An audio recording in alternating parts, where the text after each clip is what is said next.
সিরাজ বয়স ৭৫ বছর বয়স।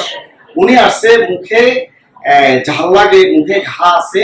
আমি দেখি সিরাজ সাহেব জিভা বের করেন, জিভা বের করেন। এই সিরাজ সাহেবের জিভা একটা ঘা আছে, এই যে এই ঘা, এটা ক্যান্সারের সম্ভাবনা বেশি। আচ্ছা, এখন সিরাজ সাহেব ফান খায়।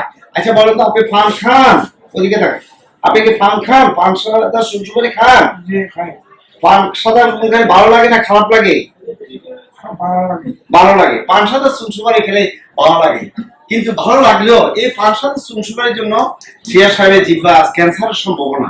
তাই আমি সকলকে বলবো, পান সাদা সুনসুমারি খাওয়া ঠিক নয়, কখনো খাওয়া যাবে না। কেন খাওয়া যাবে না?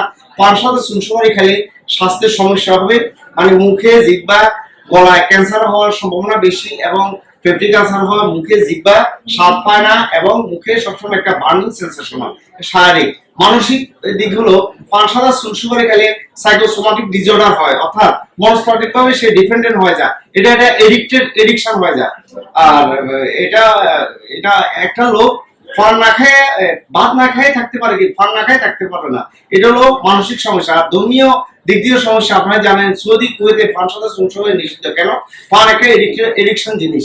পান সাদা সুনসুমারি এই এডিকশন জিনিস ইসলামে মানে সমর্থন নয়।